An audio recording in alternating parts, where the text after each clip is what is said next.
This is Bengals Central Podcast, keeping you up to date on all the Bengals news. Brought to you by ProFootballCentral.com. And now, here are your hosts, Sean O'Donnell and Chris Rowling. The Bengals Central Podcast, found exclusively on the Pro Football Central Radio Network and brought to you by Onnit.com, delivering everything you need to thrive, and Big Frog custom t-shirts in Cincinnati, Ohio at bigfrog.com/Cincinnati. I'm your host, Sean O'Donnell, and with me as always, my co-host, Chris Rowling. Chris, we've completed just about a full week of training camp now, and to say it's been eventful may actually even be a bit of an understatement at this point. Be a huge understatement at this point, Sean, with all the news coming out in the first couple of days of training camp. We have plenty of that news to go over, and we also have two very special guests on this week's show. First up, we have Rich Gapinski of the Polish Guy podcast joining us, and later in the show, the potatoes of the show, we have Cincinnati Enquirer beat writer Joe Reedy. So be sure to stick around for those two great interviews. Let's kick things off right away with our first guest of the show. Football fans, check out the official t-shirt apparel shop for Bengals Central Radio. Check out bigfrog.com/Cincinnati. That's bigfrog.com/Cincinnati. Big Frog offers 24-hour turnaround and no minimums. At Big Frog, you think it, we ink it. Also visit them at their fabulous store over at Anderson Town Center, 7426 Beachmont Avenue, Cincinnati, Ohio, 45255. Who day? We would like to welcome writer for FootballPros.com and host of the Polish Guy podcast, NFL extraordinaire, Rich Gapinski. Rich, thanks so much for joining us today. Oh, thanks very much for having me, and it's very nice to be talking football already again. This offseason went fast, but that's a good thing.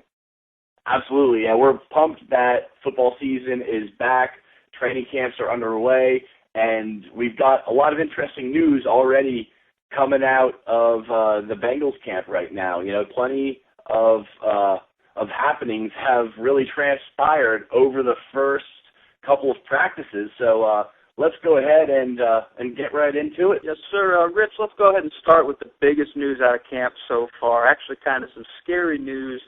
Scary moment. A.J. Green goes down with a kind of scary-looking knee injury. He said in a quote like he landed on a rock or wrong or something like that. They're saying he's going to miss the first preseason game, maybe, the few practices. Not really necessary type stuff, but it could be good for some receivers trying to make the roster. So which wide receivers are you looking for to step up in his absence? Well, I think it's going to be key for the development of some of the guys that they need to step up anyway. I think they would be smart to not even play A.J. Green till the third game of the preseason. You have such a valued commodity like that. I don't see any reason to push it more than you have to. It's not like he's a guy coming into a new offense or he doesn't understand what's going on. But it's going to be good for the Bengals because one of the questions I have for them is where are their rest of the receivers going to shake out? Who is going to be the number two guy that's going to be able to draw away double teams from A.J. Green when he was not able to be targeted on third down so much because teams just blanketed him? And then I just want to see who's going to be the slot guy, who's going to be the number two guy. I have an idea. I think it's going to be Sanu and then Hawkins. But it should be good for the development and allowing that to shake out a little bit clearer and probably a little bit better than even last offseason. Yeah, you're absolutely right. The Bengals are in a much better situation this season, I think, than they were at this point last season. In terms of, we kind of have a clearer picture as far as which guys are expected to emerge rather than just kind of hoping somebody does emerge next to A.J. Green. And the wide receivers are a really interesting positional group here throughout training camp. And as everybody does, we love speculation. So, let's stick with the wide receivers here because, this is probably going to turn out to be one of the most heated battles throughout training camp this year. Give us your prediction on how you see this position ultimately shaking out when it's all said and done. I really do think it's going to be Sanu in the two. Hawkins in the slot, and Jones is going to be in there, just kind of giving rest to any of those guys. probably more in the slot position than anything else. It's been positive to hear. Look, you hear a lot of this rhetoric from a lot of camps on a lot of guys, but to hear that someone's actually coming out and saying that Mohamed Sanu's routes are better, that they like how he's coming out of the break, and it's clear that he did work on the off season.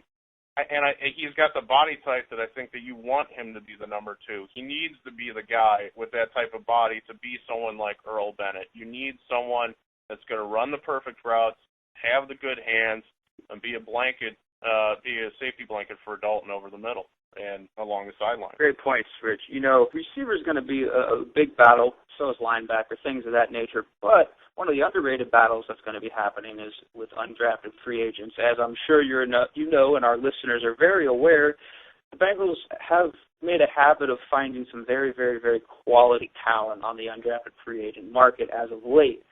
With guys like Ontario McCaleb, linebacker Jason DeMonch, and receiver Roy Roundtree out of Michigan on the roster.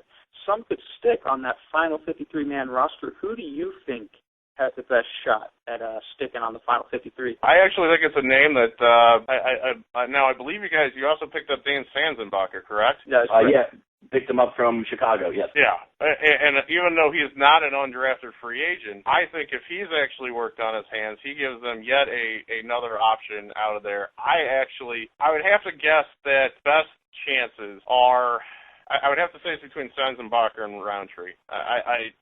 Watching Big Ten football, being here a Northeast Ohio guy here, Roundtree certainly has shown instances where he shows that he can be a NFL receiver. So I think it's actually going to be Sanzenbacher or Roundtree for the final wide receiver spot. That's a great possibility, and it's really going to all require it's all going to come down to what the Bengals require that last wide receiver to do, whether they want, another crisp route running slot guy kind of like Sanzenbacher, or whether they're looking for more speed, more of a deep threat like Roundtree. So, yeah, that's going to be really interesting to watch as everything transpires.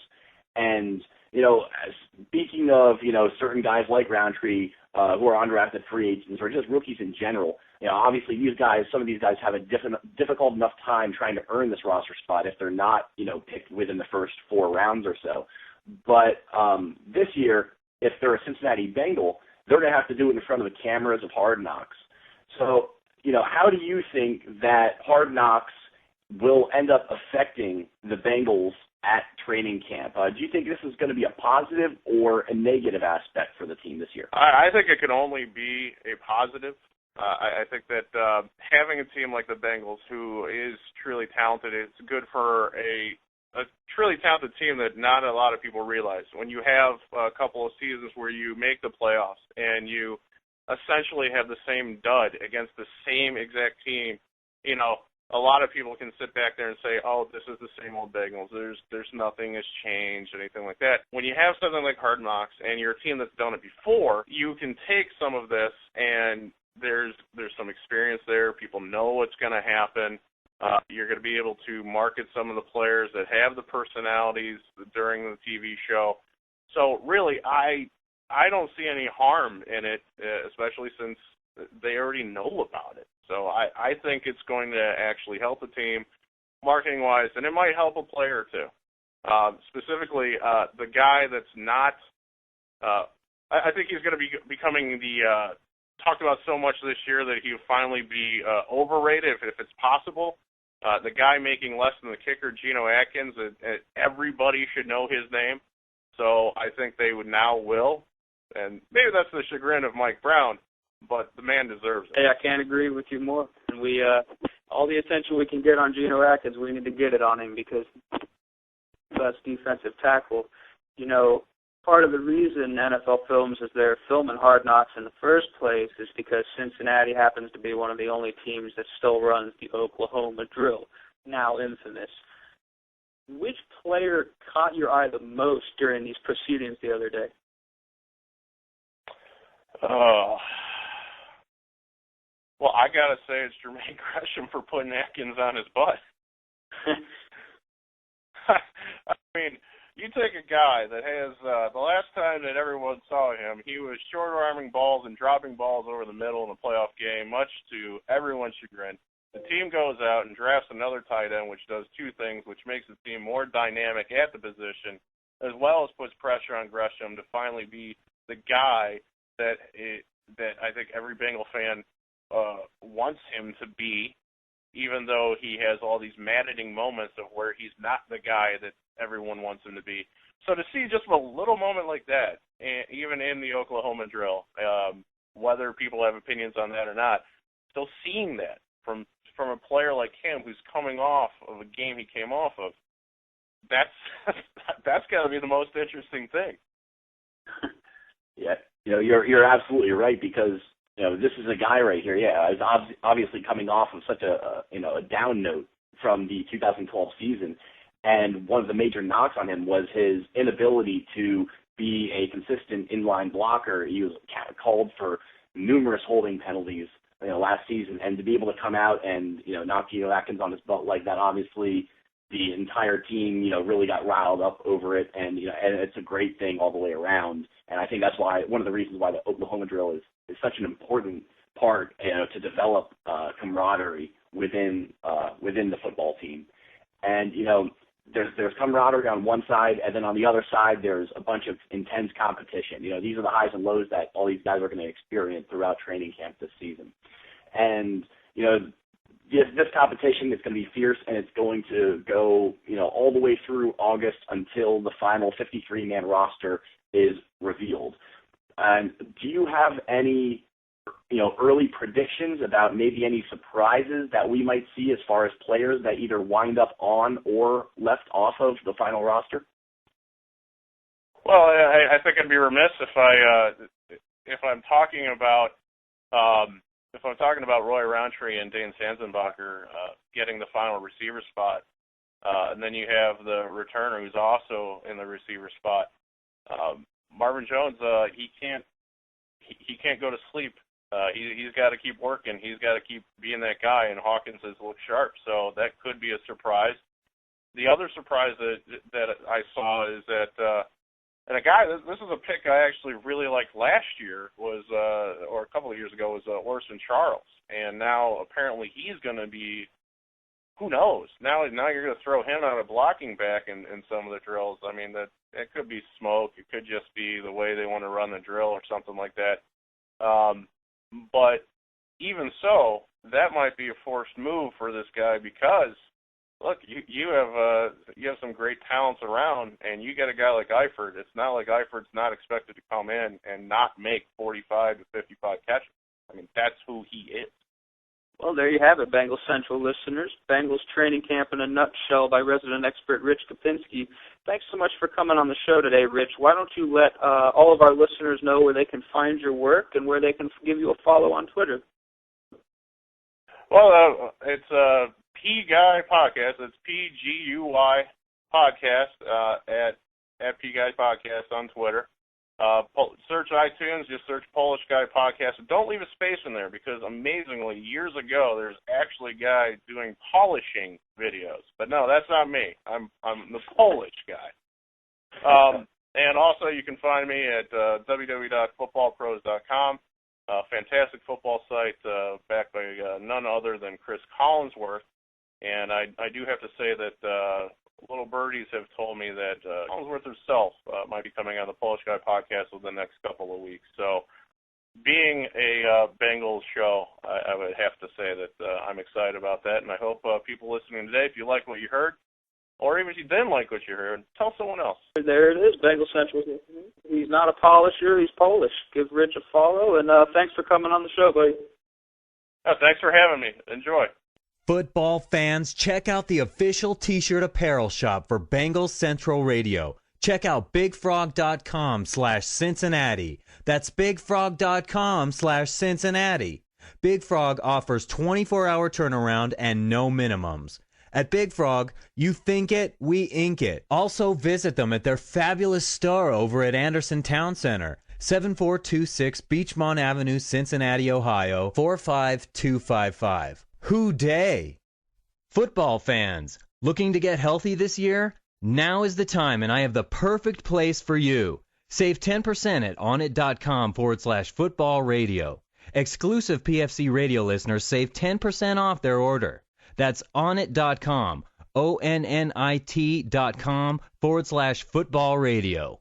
Well, Chris, as Rich pointed out, there are certainly plenty of ways to look at the various situations and positional battles going on throughout Bengals training camp this season. Let's go ahead and touch on a couple of those hot topics, starting with an almost serious injury to star wide receiver A.J. Green. Yeah, that was the biggest piece of news that came out was A.J. Green. We see the great photos the journalists down there have been doing. A.J. Green went down extending for a ball that was on the way, going out of bounds. He's the type of player who is going to extend and put his body at risk for every single pass thrown his way. And that even goes for the early days of training camp, which is a good and bad thing. Sets the right example, but you also have moments like this. He, in a quote, basically said he landed awkwardly, felt like his foot maybe landed and shifted on a rock strangely or something like that. All signs point to it being a pretty basic injury, similar to the one he suffered last year. He missed about 10 days, missed a game. He's going to miss the first preseason game this year, and that's fine. That's not an issue. He wasn't going to get that many snaps anyway. That's going to be a good chance for some of the younger receivers to fight out for these extra roster spots. Sean, your thoughts on this injury? Yeah, Chris, exactly what you said. It was a scare, but luckily enough, it's pretty much exactly what happened with Green last year, and he'll miss some time, and it's great that it happened this early on in training camp. If, it were to happen, this is the perfect time.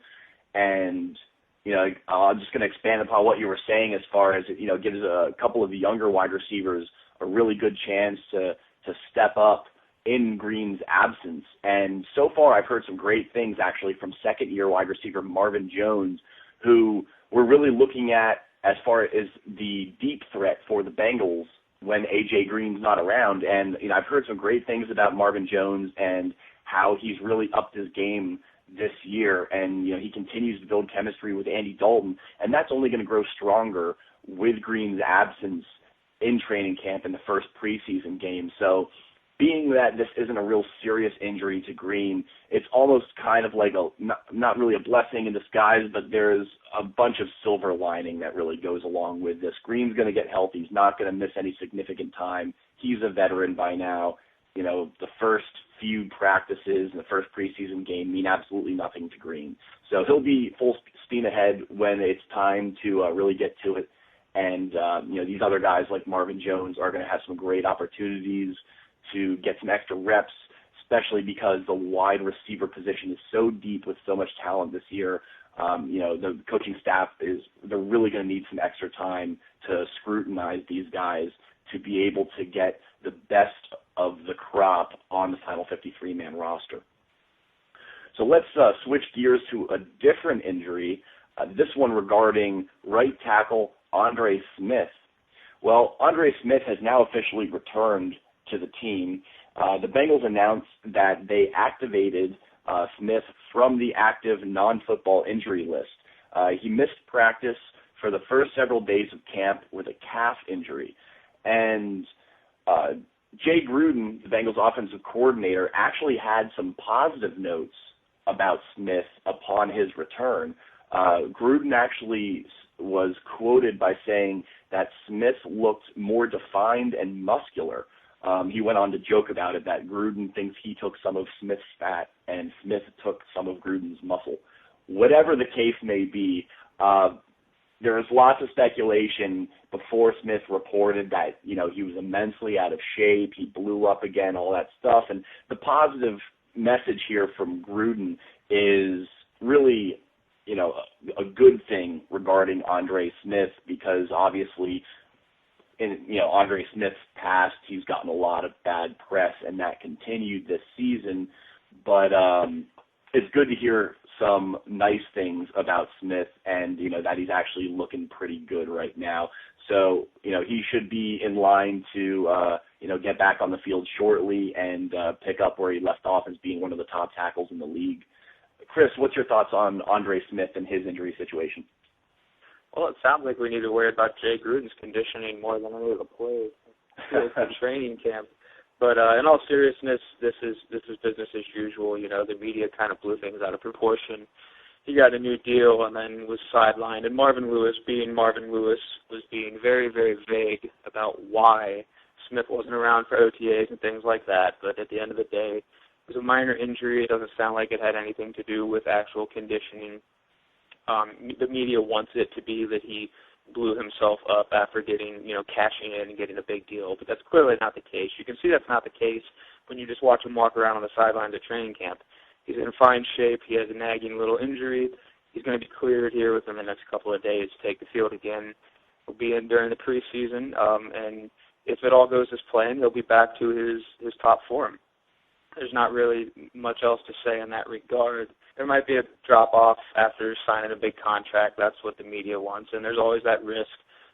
But I think Smith has a chip on his shoulder that's going to allow him to stay fit. I think the coaching staff has a chip on their shoulders concerning Smith with the way they've been, saying all these nice quotes about him and things like that.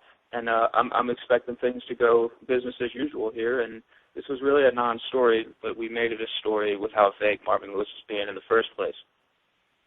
Let's get to the big thing in Bengals training camp now.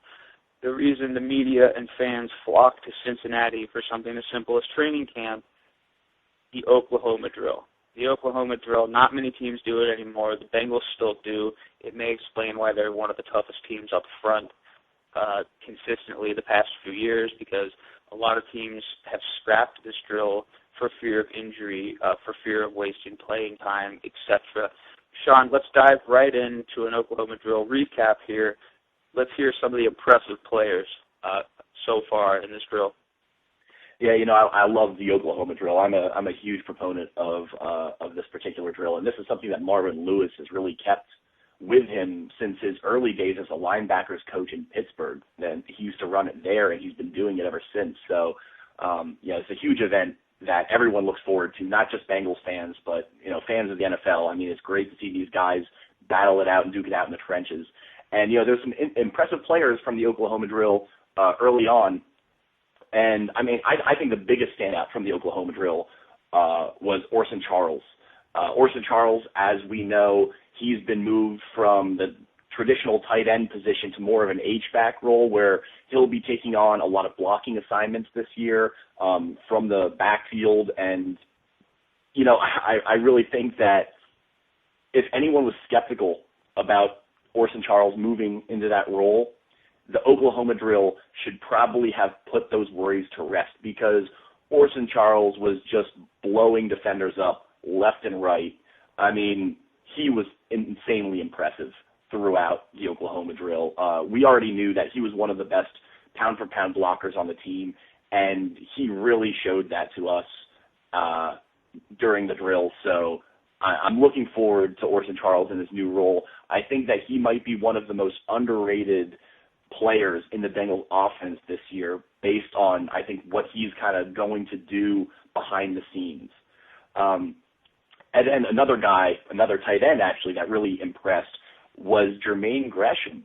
And it was crazy to see Gresham absolutely pancake Geno Atkins, the best defensive tackle in the NFL, and Gresham took him to the ground to end out the Oklahoma drill. The entire team rallied around him, got all pumped up over it.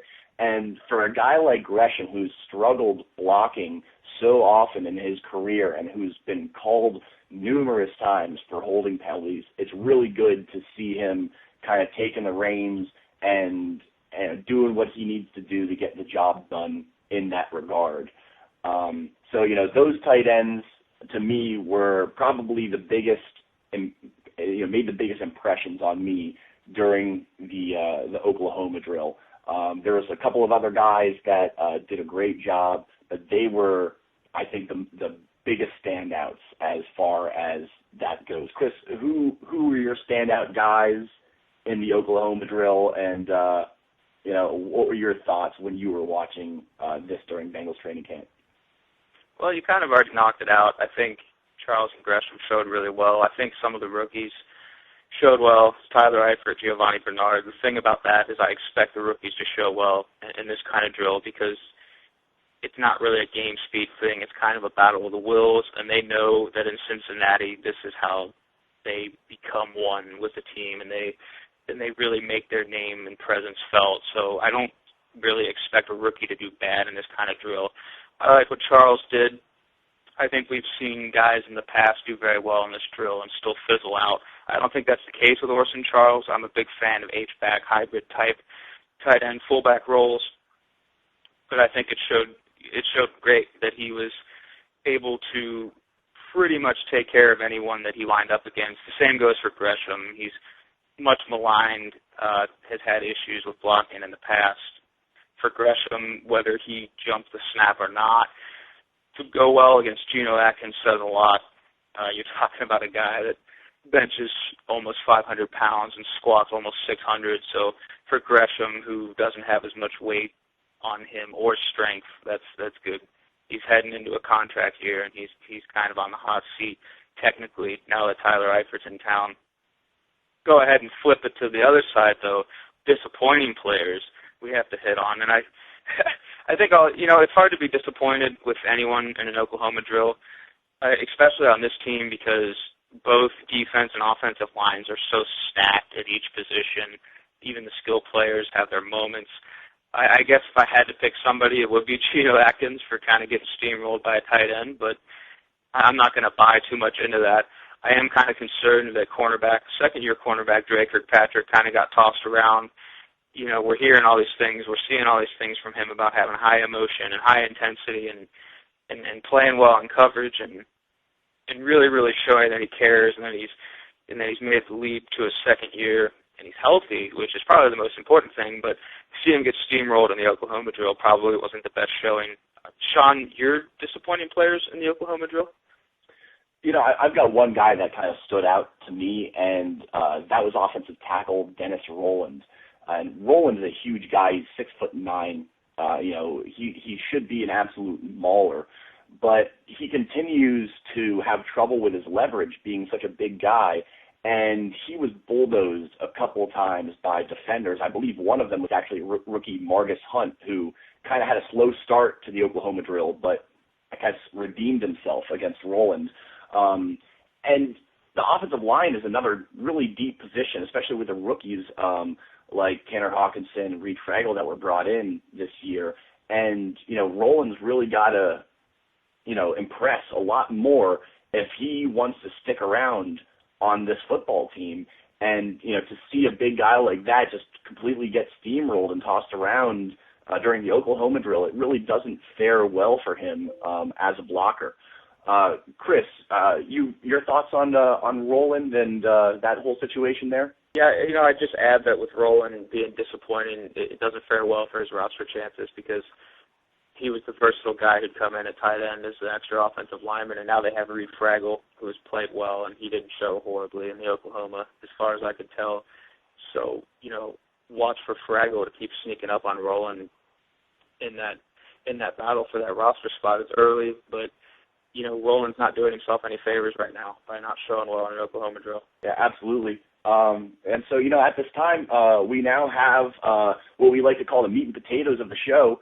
Our next guest is ready to give some great insight on the Bengals training camp from his very own personal perspective at Paul Brown Stadium.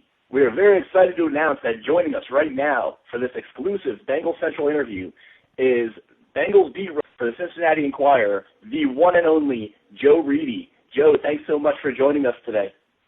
No problem. Good to finally talk to you guys after so many years of corresponding via Twitter.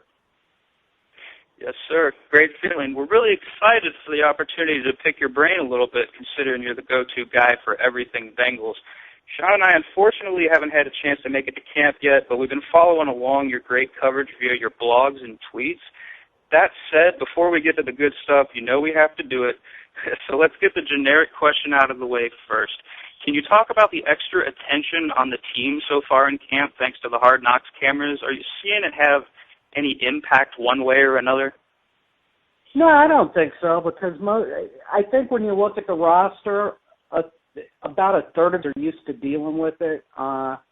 13 players from the Bengals. You got Terrence Newman, who dealt with it from his days in Dallas. You got John Connor, who was a central part of the 2010 Hard Knocks group.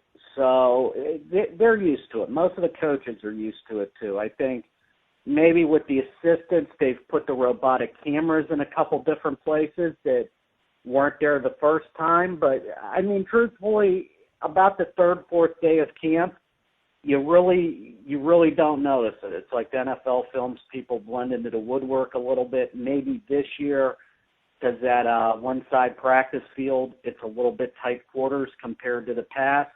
Maybe you notice them a bit. Maybe you notice them a bit more on the sidelines. But as far as I think the players and stuff, it's natural. Yeah, that's a great point right there. And it's nice to hear that they're kind of blending in and everything. It takes away from what a lot of people were I guess speculating upon before training camp started, which was the Hard Knocks crew would be some kind of a distraction for the team. And it's a good. I guess it's a good thing that it's kind of turning out in a different matter. But, Well, I mean, look at it this way. It's NFL Films does it, which for some of these rookies, like AJ and Andy 2 years ago, were part of the Welcome to the League rookie series, so they were followed around quite a bit. On Sundays, if you're a star player, one time or another during the season, you're going to be mic'd. Marvin is mic'd frequently. A couple of the assistants are. I think the biggest thing with this, instead of it being 3 to 4 hours where maybe they're on you, it's maybe more of a morning to night kind of thing. But I mean, all these guys at one time or another have dealt with NFL Films, and they're really great as far as doing what they need to do and the team doing what it has to do. That's a great point. Yeah, you're absolutely right. This team is now coming into their second Hard Knocks, their first one being back in the 2009 season. And probably one of the biggest memories from the 2009 season was the hype of the Oklahoma drill. And as we know, that just happened just the other day.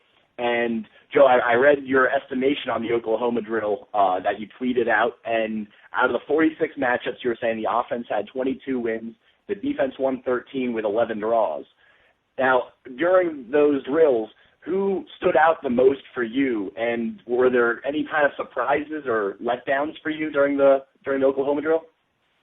I would say Orson Charles, to me, stuck out the most just because I think you guys know just from reading what I've said during the off season and everything that I'm not a big fan of non-conventional fullbacks. I'm not a big fan of H-backs in general because I remember 2010, and granted it was a different offensive scheme. But I think just watching Charles on Sunday and also on Saturday, with the way he was able to sustain blocks and stuff, I think I felt a lot better. I will say as a caveat, though, 3 years ago in the Oklahoma drills, Chase Kaufman and Fui Vakapuna did exceptionally well, and they weren't even on the final 45-man roster. So still a lot to see, but I think Orson Charles impressed me. Marcus Hunt, the way he bounced back after getting trucked by John Connor during a 9-on-7 drill. He showed some nice athleticism and showing that the learning curve's still developing. And, Sean Williams did pretty well, too. And I think Jermaine Gresham, 2 huge matchups, held his own with James Harrison, basically called that a draw. And then, yeah, granted, he jumped the line a little bit, but he did win the matchup again. He did win the matchup against Geno, so maybe that pumped him up a little bit. I'll tell you what, Joe, I think that's the matchup a lot of folks weren't expecting to go Gresham's way was against Atkins. Another guy who I heard kind of did spotty, maybe you can clarify on this, was corner Dre Kirkpatrick. I'd like to talk him a little bit here. Early reports saying he's playing pretty well, but conventional wisdom tends to say he won't enter the season as the starter, maybe in favor of a guy like Terrence Newman. I'm of the opinion it would be a good move to start him across from Hall right away for the game experience. I like his raw abilities, but what are your thoughts now that you're seeing more of him in what is kind of really his rookie year? Do you think he enters the year as a starter, or does he see more snaps as the season progresses? I think sees more snaps as the season progresses because, I mean, let's face it, Leon had a good season.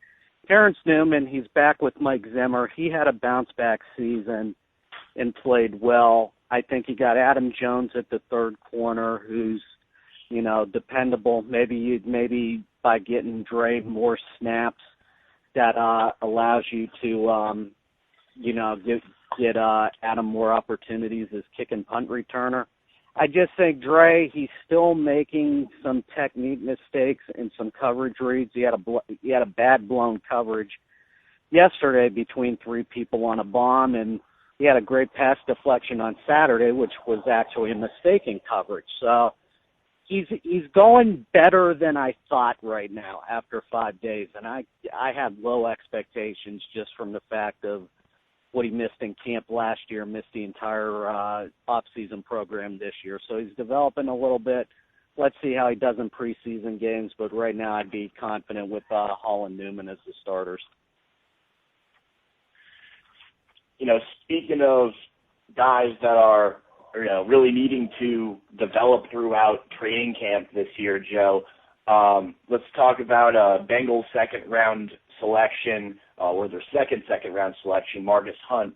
I think we all knew that Hunt wasn't going to get much action on the defensive side of the ball early on, but it kind of comes as a surprise that he hasn't seen many reps on special teams thus far. You know, obviously it's pretty early to speculate, you know, over what he's going to see during the long run here, but what's your reaction to Hunt's role in camp so far?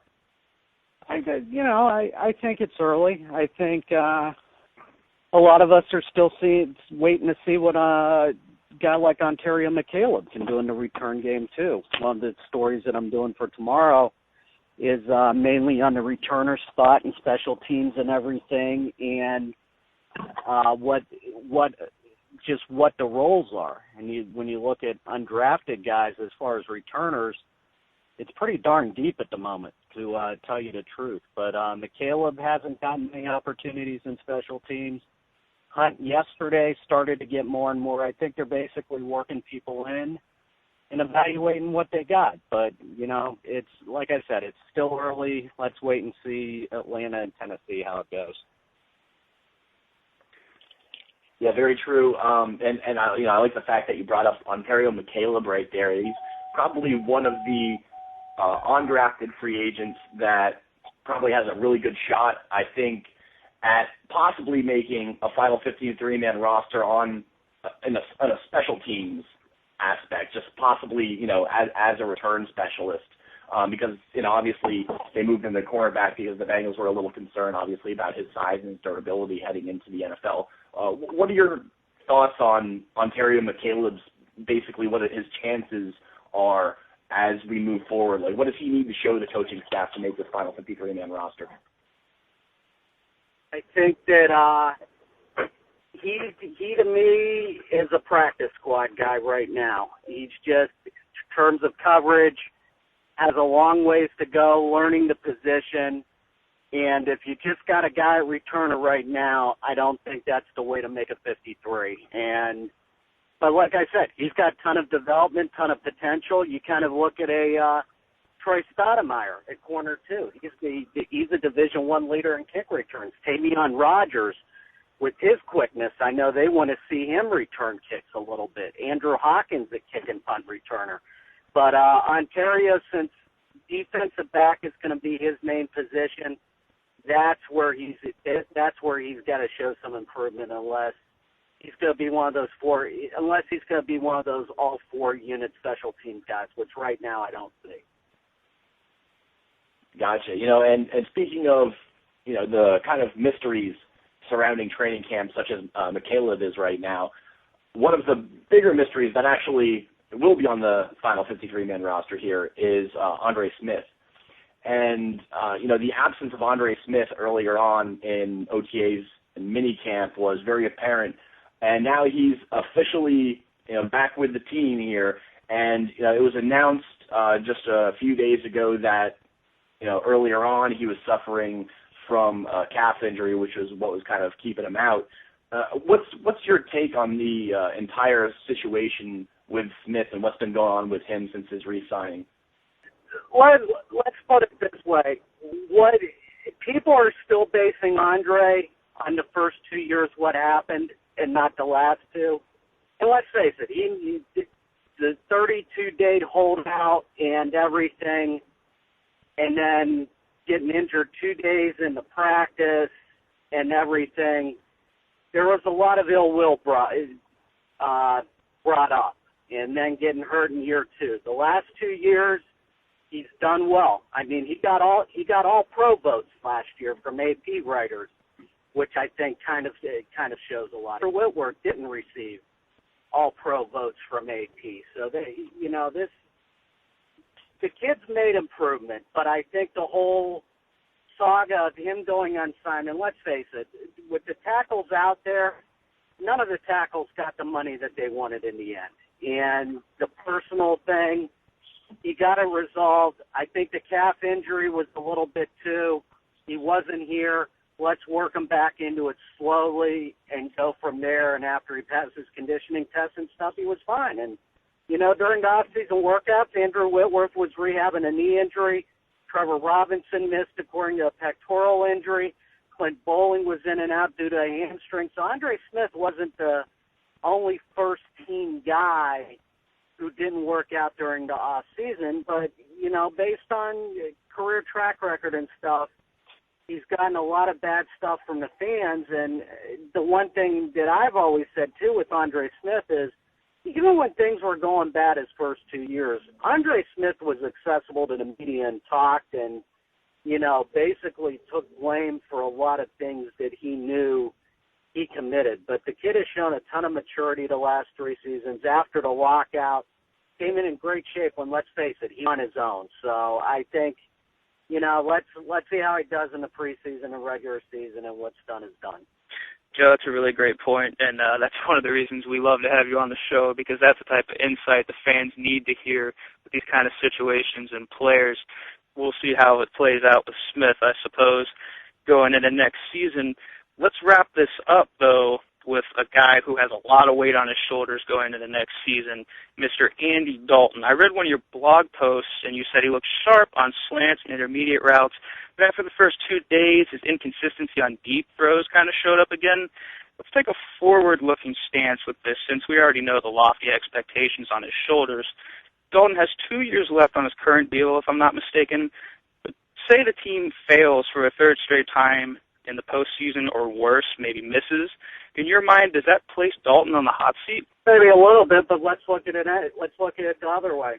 Say the team goes deep in the postseason, team doesn't give him a great offer, and he does like Joe Flacco did last year and decides to let it ride on next year. I mean, both sides got a lot invested, and that's also, as much as agents hate to hear it, that's the new beauty of rookie contracts, especially if you're out of the first round. That you got 4 years to prove yourself to get a pretty nice second contract.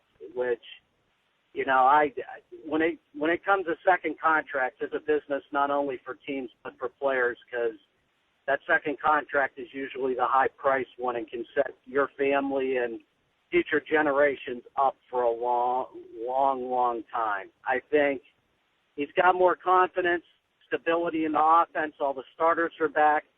There's depth. Let's look at, last year at this time, we didn't know who the second wide receiver was going to be. Now, to me, Mohamed Sanu and Marvin Jones are co-number twos, and the starters, depending on what the first snap of the game is. You line up Tyler Eifert in the slot a little bit more. Andrew Hawkins is a fourth receiver. How are you going to, guard against him in open space? Kobe Hamilton's having a great camp. Who gets that sixth receiver? Brandon Tate's got to show a lot at receiver, I think, if he wants to return based on the options in the return game and everything. So it's a competitive situation at receiver. And the other thing too is, I think the running game's going to help him out. The weapons in the passing game's going to help him out. It's a lot on him, which it should be because he's a quarterback. But to me, it's also an important year for Jay Gruden as a play card, because if this offense finishes 20th or worse, there should be a lot of blame pointed in his direction, because that means he didn't strategize well or put the people in position to make plays. That's a great answer, Joe, and real in-depth on the offensive situation that's going into 2013 this season. Obviously all of these training camps and all the training camp battles headed out the rest of the way should prove to be rather interesting for the Bengals fans this year. And Joe, just one last question here before we part ways here. There's a lot of training camp battles that are happening during the Bengals Hard Knocks episodes throughout the 2013 training camp sessions here. What's personally the one battle that you're focused on? I'd say maybe a little bit more so than the others. I would still say safety, because there's a lot of intriguing personalities. We got Taylor Mays in his fourth year, does everything click. You got a guy like Jeremy Miles, another fourth-year guy. Can he kind of, as the undrafted guy, emerge? You got George Iloka. Let's face it, there's always that guy from year one who didn't do anything to year two who all of a sudden it just happened. I think that last year's recipient was Clint Bowling.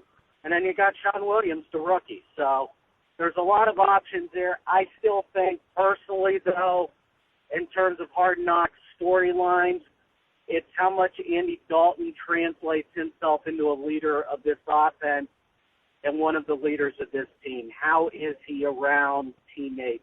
How is he around coaches? How is he portraying himself? And how did the cameras capture that? Because I think then maybe fans, if it goes the right way, maybe fans will have more confidence that this is the long-term answer. Because I think I said it last week with Paul Dehner Jr. The way we evaluate quarterbacks right now, because fans, and I will say it too, the media gave Carson Palmer a pass for a lot of years.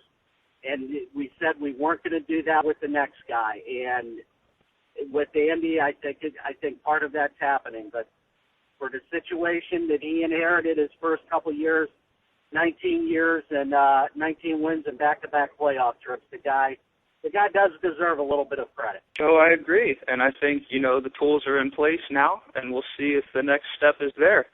Great comprehensive answers, as we expected. We'd like to thank you, Joe, for joining us. We'd like to thank you for your continuous and excellent coverage of the Bengals. Thank you for taking the time out of your busy schedule and joining us on the show today. No problem. Always enjoy it. It's Joe Reedy, Bengals beat writer for the Cincinnati Enquirer. You can find Joe's work at cincinnati.com/Bengals, and we're sure that you're already following him on Twitter, but just in case, you can find the man himself on Twitter at Joe Reedy. Joe brought up some great points regarding Bengals training camp and the outlook for 2013. It's always nice to have that kind of inside information from the sidelines of training camp itself. That's why Joe Reedy is Joe Reedy, and he's sitting at the top. So make sure you give him a follow because he's got the best of the best. Speaking of insight, I guess it's time to provide our own because it's time for our Twitter mailbag segment. Sean, kick us off. Absolutely. We've got a couple of great questions in our mailbag segment this week, and let's just jump right into the first one. And this is actually not a Bengals-related question. It is a Browns-related question. And obviously you have to know your opponent in the AFC North, which is always such a hard-fought division. So let's kick this off with a question about the Browns. This comes in from Fantasy Sports Man Cave. And you can find Fantasy Sports Man Cave on Twitter at FantasySportsMC. And the Fantasy Sports Man Cave asks, how big of a role is Jordan Cameron going to play in the passing game this year? And Jordan Cameron being I believe, second-year or third-year tight end for the Cleveland Browns. And, to tell you the truth, I really like Jordan Cameron this year because of the Browns' new head coach, Mr. Rob Chudzinski, and, who is actually a former tight end himself. He worked with guys like Kellen Winslow, Antonio Gates, Greg Olsen. I mean, he's got a great lineage of making really good tight ends. And with a young quarterback like Brandon Weeden needing a security blanket, especially after the loss of Josh Gordon for a couple of games early this season, I think Jordan Cameron can be a guy that we really relies heavily on in the beginning. I mean, Cameron's a huge target. He's like 6'5", 240, and I think he can be the type of threat that the Browns need. And being a former basketball player, obviously, he can go up and get the football. And I think that Chud will be able to utilize Cameron very well in the Browns offense. And I could actually, I can almost say that I think Jordan Cameron might actually have a breakout season this year for the Browns. And obviously it's not good for the Bengals with their struggles covering tight ends. Chris, what are your thoughts on Jordan Cameron, the tight end for the Browns? Cameron is a product, his hype is a product of the fantasy football community looking for a breakout star in the deeper rounds here.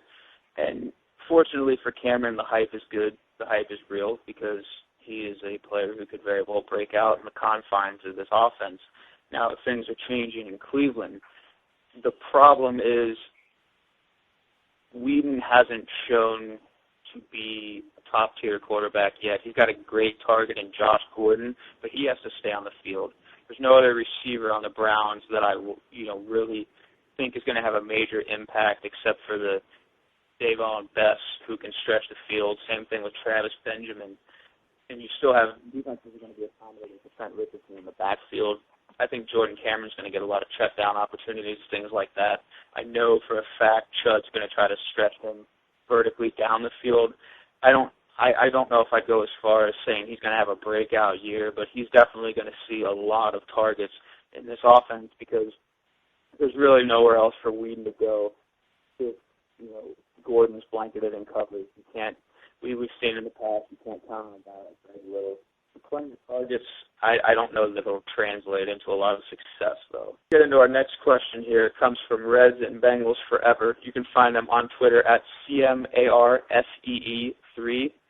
And they want to know, with all the troubles amongst the NFL with injuries during training camp, do you think training camp does more harm than good? No.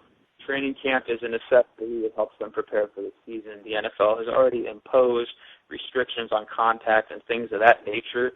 What you're seeing is these are the typical injuries that happen every year, whether it's bad conditioning by the players before getting to training camp or overtraining and having already exhausted themselves before training camp. These injuries always happen. And what you're seeing here is the world of social media, if you're on social media a lot, really blowing these injuries out of proportion because you're seeing it instantaneously and you're seeing constant updates as they happen. The guy's being carted off. The guy's walking off the field. He's getting his MRI. He's still getting his MRI. He thinks this. The coach thinks this. The reporter thinks this. This is typical. These are the injuries that always happen. So you can't really place any more restrictions on training camp than they already have. This is business as usual. This is how these things happen. It's under a much more magnified level here now, and you're seeing every single update as it happens, whether it's the guy's taking off his pads or the guy actually has an injury. So to me, there's no harm in training camp. They can't really restrict it anymore. Sean, your thoughts on this? Yeah, training camp's an absolute necessity in the NFL. Obviously, new players are constantly rolling in. New coaching staffs are constantly rolling in. Teams need to start to gel well before the season begins. And, this is where the pads come on for the first time of the year. So, you can't avoid certain injuries. Certain guys, conditioning is better than others. Other times, we're just getting some freak accidents, where a guy will just twist the wrong way. Unfortunately, this is part of the NFL. And, these injuries, especially all of these ACL tears that have happened so early on this year, I think it's just bad luck, really. I don't really think there's another way to put that. These things are expected this year. It just so happens that this season they've all happened, very quickly and in succession. So, training camp, it certainly does more good than harm. I really don't think that you can really say the opposite These guys are in pads. It's full contact. There's every bit of chance of getting hurt as there is in an NFL game. So, this is expected. It's unfortunate, but, it's a necessity for these teams to be able to, to fire on all cylinders once the regular season begins. So let's move on to a specific question regarding the Cincinnati Bengals now, which is our last mailbag question of the show. This comes from the real Dusty Schmidt, and you can find Dusty on Twitter at DustySchmidt22. And Dusty asks, is this safety situation in Cincinnati any different or better than all the other seasons they've gone in with a committee? And, what I'm thinking here is that, Dusty's referring to, generally last season as, we're looking at a committee approach opposite Reggie Nelson. You look at all the guys that started in that strong safety spot, and, you're looking at Taylor Mays, Jeremy Miles, Nate Clements, Chris Crocker. I mean, there's a ton of guys that were back there last year. And, it was all a matter of just finding a guy for the right situation. And that's how the Bengals took that committee approach. The safety situation this season, it is different and it is better than in the past. And I really do think that hinges on rookie Sean Williams. And Sean Williams has been impressive so far from what I've seen throughout OTA's mini camp and now training camp. I've heard a lot of good things about him from the coaches. He was actually one of the guys that impressed me as well in the Oklahoma drill. He can really hold his own. And, the Bengals defensive backs coach, Mark Carrier, his assistant Adam Zimmer, and defensive coordinator Mike Zimmer have all been working with Williams on his coverage skills, which is obviously the biggest part of his game that he must improve. And I've heard good things about how he's moving along during training camp. He's always, been a great leader. He's always been a solid fundamental tackler. He's a big force up at the line of scrimmage when you put him in the box. So, his weakness is coverage, and that's what they're working on throughout training camp. I think he continues to improve, and I think he's out there as a starter day one. I think he's a significant upgrade over everybody else who the Bengals had out there at that position in 2012, despite him only being a rookie. And yes, he'll have some hiccups, he'll have some rookie mistakes, but going forward, I think this is a big upgrade for Cincinnati, and I think they're in a much better position than they were in years past. Chris, what's your take on the safety situation? I don't really think it's any different yet because we don't really know how Sean Williams is going to pan out. I think the past couple of years we've seen Chris Crocker make some decent contributions against the run, get exposed in coverage as usual, and we don't really know if Williams is going to exceed what Crocker's given the secondary in the past couple of years. Even a guy like Nate Clements, we don't know if he's going to surpass what that's been given. For me, I think, like you said, it hinges on Williams. I'm very high on Williams. Reggie Nelson's still back there, and he's still one of the better free safeties in the NFL, but across from him it's going to be a rotational committee approach until someone can elevate their game enough to stay on the field every down. And that hasn't been the case in the past 4 or 5 years or more, really.